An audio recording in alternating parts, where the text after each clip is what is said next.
He is that camera. Like, the joke is with horror movies.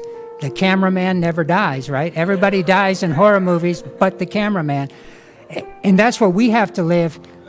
But it's first person. It's not the puffed up knowledge. I always associate it with what I call Hiroshima City.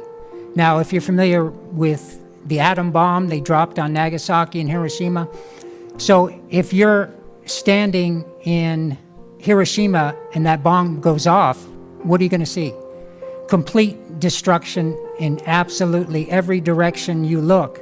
You're not going to see anything living. Everything's destroyed.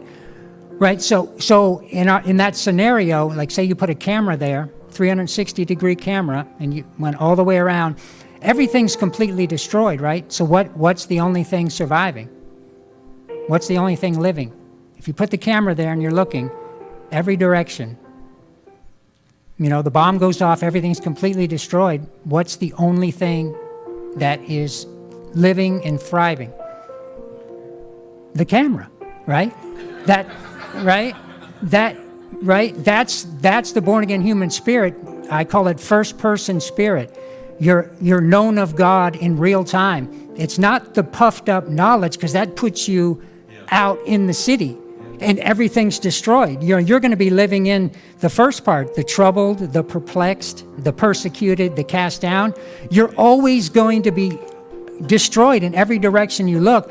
But back in the first person point of view, the born again spirit, you don't see your eyes. Everybody in here who walked in here, you're seeing everybody but yourself, because you're operating from the point of view of yourself. But then you're surviving because you're knowing as you are known. You're looking into the face of Jesus. As God knows you, you're knowing him in real time. And that's when you can hear that whisper. That's when, and Jesus lived in this place. He says, I only do what I see my Father do. And Jesus lived in the midst of Hiroshima City. Everything was completely coming against him from every direction. Same with Paul, 2 Corinthians 12, everything he went through. But that you can live in a place where he only did what he saw his Father do, because he's living it. He is that camera.